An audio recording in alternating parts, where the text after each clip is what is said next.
I'm Kevin Devine and I meet stars and celebrities right here on the streets of London and have great chats with them, like this.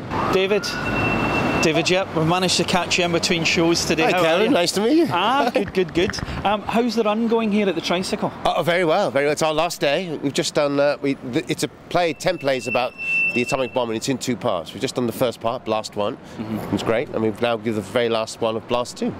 And I've seen, there we go. Right on cue. Talking about the nuclear bombs going, there goes the ambulance there. We've seen the first house coming out today, and we've caught you just at the end of the run. Yep.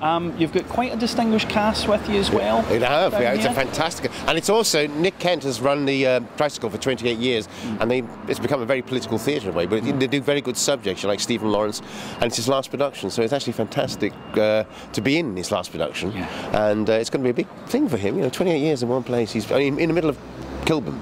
It's a fantastic theatre. And I was going to say, to actually have a career like that in showbiz shows that something's going right. No, absolutely. A bit of longevity. And this is the last day of the show today, but you've got a brand new project called Gold Mountain coming out. It's not brand new, but it's been going on. It's been opened before. We're bringing it back to the UK. We opened it. It's a project basically I've written, and it's a co-production with Unity Theatre in Liverpool and a wonderful multimedia theatre company in Montreal called Les Demandes. And it's a long story how we got there. Well, basically, they've taken our story and we spent 3 or 4 years going back and forth to Montreal working on it. Because when I say multimedia, I really mean multimedia. I mean, as an actor, you used to stand there by yourself with other actors on the stage talking. You're working with screens, with film, with sounds. And at first, it was, and I thought, I can't do with this, but it's brilliant. And they bring, because it's a story called Gold Mountain, and it's basically based very loosely on my father and interviews I did with my dad years and years ago, over 20 years ago. And it's partly about a man a young boy coming over from China as a seaman, and then his arrival here. But also that's the domestic story, and then there's a huge big story behind it of China itself in the 20th century. And how do you put that on stage? Well, they bring it with film and pictures, and it's amazing. And we opened it in Liverpool last October to fantastic reviews. And what I liked about the reviews was they did say, it's a small story but a vast story, because suddenly got the North Atlantic on stage. And I feel very privileged because working with these guys, there's only 2 actors, Eugene Seller, a young actor who plays basically my younger self, although I keep saying it's not me, it's based on my dad and I. It's a fantastic thing to do, and I'm thrilled because we're bringing it back to UK now. We're going back to Liverpool. We open Tuesday after Easter, then we go off to Sweden, and then we come back to the Albany in London, the Albany in Deptford for the 25th to 29th. And then later on in the year we're going to Vancouver, and then Montreal, so it's great. You're going to be worldwide with this. I hope so. And you've mentioned, obviously, your dad there, you mentioned Liverpool. So what was it like growing up for you when you were a young boy? It was great. We were very poor. I mean, that sounds like a terrible story. The area we lived in was, if people know Liverpool, there's 2 cathedrals. I was born at Chinatown, just below the Anglican Cathedral, and I was born just around the corner from it. It was a great place to live. I mean, our childhood was a fantastic childhood. We played football all the time. We were out to go. I mean, if we were off school, you'd go out in the morning, and your mum would never see you again till you came home for your tea. Or if they wanted you, everyone knew where you were. It was a fantastic. And though we were poor, everyone was in the same boat. And I learned a lot. I mean, I didn't even know I was really Chinese until much later in my life, because in Liverpool, everybody's such a mixture of things. And although I don't live in Liverpool now, and of 8 children, I'm one of 8, only 2 of us live outside of Liverpool. But when I go back, I love it. I love working there, but I left it to go to drama school, and that was I've lived outside Liverpool the longer I lived in it. But I still feel at home. You're a son of the city, Fortunately, today, our football team got beaten, so I'm a bit sad about that, but never mind. I didn't want to mention the results today, but, anyway, look. And at that point, you mentioned going away to drama school. So what was the first thing that you went, acting for me? Well, it's interesting because actually I started, I never had any ambition to be an actor, because theatre never came into my orbit, as a kid. I left school, I passed the 11+, but I was useless at school, really. And I went to work as a shipping clerk on British Railways. And quite honestly, you could do the job in half an hour. So I had a lot of time off, and I used to go around the libraries in Liverpool. And I've told this story so many times, but I literally Liverpool has fantastic, huge, wonderful Victorian libraries. And I walked in, turned right, and there was the drama department. What would happen if I'd gone left, I don't know. But I started reading plays, and from that, it took myself to Liverpool, 5 working theatres then, and I took myself to see some theatre, and I just thought I'd like to work in it. I'd not as an actor, I'd like to work in it. And eventually, cut a long story short, I kept knocking on doors, and I didn't even know what to do. What would you do there? And I got a job as an ASM. Basically, you brush up and you make the tea. And I did that for 2 years, and at the time, the Liverpool Everyman, this is talking about 69, 70, all that period, Liverpool Everyman was like the centre of European theatre. All new writers, that's where Jonathan Pryce, some of the greatest writers we have now all came there, the actors. And then from there, I had to do bits of acting as just partly to do it. But they said to me, no, you must go to drama school, And I took 1 day off in which I lost a day's pay, and I came down to E15, which is Joan Littlewood's theatre workshop thing. And I got in, and I had an audition for RADA about a month later. I thought, well, sod that, I'm not getting another day off. I'm losing a day's pay. So I went to but I spent the whole day there, and it was wonderful. I've got to say, it was the perfect place for me because, you know, I was very rough around the edges, and I say to people now, you don't go to drama school and come out as learning how. You don't come out as an actor. You come out with a bag of tools. Yeah. That's how I put it. Come with a bag of tools. Well, you know, you're an actor too, and you come with a bag of tools, and all those tools have been fantastic. And even now, you know, I've this terrible thing. I've nearly been 40 years as an actor, and occasionally you still get days when you go, oh yeah, I see, oh yeah, okay. Or I fall, like I've just recently had this terrible cold, and things you learn about how different way to breathe, how to get over your snotty nose, you know, like that. I mean, because you've got to go out there and do it. You know, you don't show feel like must go on. Yeah, show must go on in a way.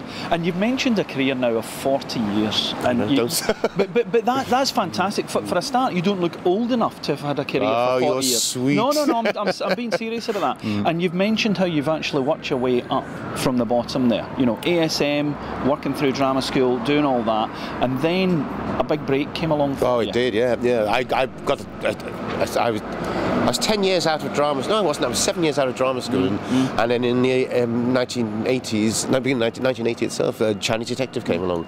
And I got the Chinese Detective, and it opened so many doors. The lovely thing about that was when I was sent for the interview, you know, if someone told me it was the Chinese Detective, I would have been a shaking mess. But actually, I was just told that the BBC are doing another detective series, and they want to see, and I just thought, well, obviously it's going to be for the villain, next third villain on the left, or, you know, something like that. And I walked in as cool as anything, because I wasn't even, and it was only during the interview they started saying, and he does this, and I'm thinking to myself, you know, my blood's draining out my face. My God, he's the main part. Yeah. And actually, they then gave me a script to take home and read. And I was skipping down the corridor, got in the lift, and of course I met the other actors coming in. And of course I blew them because I said, "It's Chinese Detective, and he does this and he does that." And of course they're going, "Oh my God." Yeah. So probably the best thing you could have done. Well, maybe, yeah, I stymied them all. But so Ian Kennedy Martin wrote it. It was an amazing series to do. And in those days, of course, it was shot on film.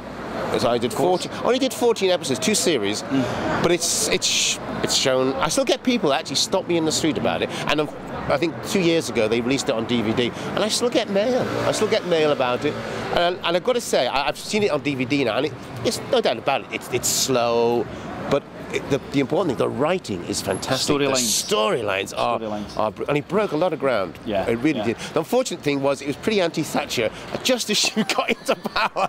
So we didn't. That's why I don't think we did many more. But it was it opened doors, and I learned so much. You know, I was in basically every scene. I worked with fantastic actors and scenes, and I mean I had to bullshit a lot, because I didn't really know what I was doing most of the time, but you learned. You can say that, though. You were in the lead role, and you're saying you didn't know what you were doing. No, I'd done a bit of television, but I hadn't played the lead. But luckily, these wonderful actors that came along, you know, they put their arm around you. We were just, you know, no, they'll do that. And again, the camera people, the directors. Yeah. I learned very quickly, get to know the cameraman very well. Hi, guys, because you know, they say to you, you know, because if you don't, they'll say to you, no, actually, they would do a bit here, and just do a bit less, or you know, don't do that, or and you suddenly begin to understand. One of the worst things that ever happened to me, and I passed it on to young actors. There was a scene, it was so cold, it was in the morning, and I had to eat a bacon sandwich. So I thought, oh, fantastic. I was freezing cold, a cup of tea, bacon sandwich. So I said, fine, and I tuck into this bacon sandwich, and I'm drinking my tea. Of course, then they do, and I'm talking to another actor. Then they're doing another cut. They do a closer cut. Of course, I'm getting stopped No, you didn't have it. You had it here. You had it. So I learned a lesson very quickly. Don't eat or don't drink when it's your line. because then you have to keep repeating that. And you've got to get exact. So I always move. I try not to do anything like that, but if you do it, do it on someone else's line. And you mentioned it did open doors for you at the time, and of course I got to work with Steven Spielberg. Exactly. That was the amazing thing. You know, the always joke is, oh, Steven Spielberg will bring it. I got the phone call. Yeah, I got a phone call to go and meet him in London, and it was amazing. I went into this room, and he was the nicest person in the world. And I did Indiana Jones and the Temple of Doom. And actually, the strange thing is, because that film, Harrison Ford hurt his back, and they tried everything to work around it, but eventually they had to whisk him back to America. And so I actually went to the end of shoot party on the Sunday before I started work. And it was extraordinary. So I'd met Spielberg once in an office. And my wife and I, at the time, went to this big party in Camden. Thousands of people who I didn't know anyone. We went in, and there were free bars. So maybe we ended up with a drink, standing in the bar. And I promise you, Steven Spielberg came in. It was obviously a kerfuffle, and he had a group of people. And you're just going, I said, there's Steven Spielberg over there. And I promise you, it was uncanny. He sort of came straight up to me, and he said, "Hey, David, hi. You must be wondering what's going on." And I promise you, for like 2 minutes, he went, "Oh," and he was off. Yeah. But it was wonderful. And actually, whether someone whispered in his ear, but working with him was fantastic. And Harrison Ford, I've got to say, they were just so nice. And he taught me a lot about that, about how you treat people. And back to your theatre work, because I saw you recently. I was lucky enough to catch you in Fit and Proper People, where you played. It was all about football, and you were the Malaysian multi-billionaire that had bought a very thing. corrupt. And it was it was a great part to be playing. It was a wonderful and part. a really powerful piece. And that's just one of the things you've done. But you've got such a distinguished career on the stage now. Well, it's my first love. Yeah. Unfortunately, it doesn't pay the mortgage necessarily, but you do other jobs to do jobs like this, actually, because this is and Fit and Proper. I mean, Fit and Proper People was, and although people thought it was just about football, but it wasn't actually. And although we had the set was a football stadium and grass and everything else. No, and I found it. Frank Wong, his name was, and I loved playing him because. He was so bad, and usually you try and find a redeeming feature in your character when you're doing him, And actually, there wasn't one, and it was really interesting for me because I don't get to play heavies very much because I'm not that big, but actually he was an absolute bastard, and it was really interesting playing him. But I got to say, at the end of the week, and especially when we were rehearsing it, I promise you, I used to go home feeling really dirty. Do you know what I mean? Wow. And I needed to go home and play with the grandchildren or something because he was so horrible. And this guy's into weapons and abusing, using children in other countries to sweatshops and all that. But you have to get in there. And again, I had to play as a real person. And so, as far as he was concerned, everything was fine. But he would stab you in the back. He'd walk all over his grandmother to get there. Yeah, and it used to make me feel ugh. But I loved playing him. Yeah. I loved playing him. That's really interesting what you've said there. I suppose that's another lesson for up-and-coming actors as well, is that you're so into the role that you have to sort of peel it off at the end of the day. I think if you're doing the job properly, that's what should happen. I mean, when you're especially on stage, because obviously in film you stop and start, but on television. But the wonderful thing about stage is the light goes up and you do it, and you're doing it until he goes down. And it's a good sign for me. I like that. Funny enough, in one of these, because there's 10 plays, one of the plays I have to play a CIA man, and he's an absolute bastard. And again, the same thing, because the director kept saying to me, this guy is so right-wing. You wouldn't even know where. And it is. And you've got to get there and find the thing that, I hate. A guy, he's interrogating a guy who, and as far as he can, this guy's an Iranian, so he must be a terrorist. And I just have to keep thinking. I have to keep thinking on stage. I hate your guts. Give me 2 seconds and I'm going to smash your face in. And it's wonderful because actually, my wife used to say, "Oh, I don't like him." But that, as I say, it's been a real masterclass there. And I know we've caught you between the shows, but want to find out about you online, where do people go? They can go to www.davidyip.co.uk. And you'll find about Gold Mountain, and I hope you'll come and see Gold Mountain. And, not only you, but lots of people. Yeah. But either in Liverpool, Sweden at the moment, or in London. Yeah. I'll get it in the diary. It's been an absolute pleasure today. It's been a great pleasure to meet you. Thank you so much for sharing all that with us. Pleasure. It's been great. Thank you, Good to see you, Kevin. Thank you. Cheers, mate. All the best. Bye.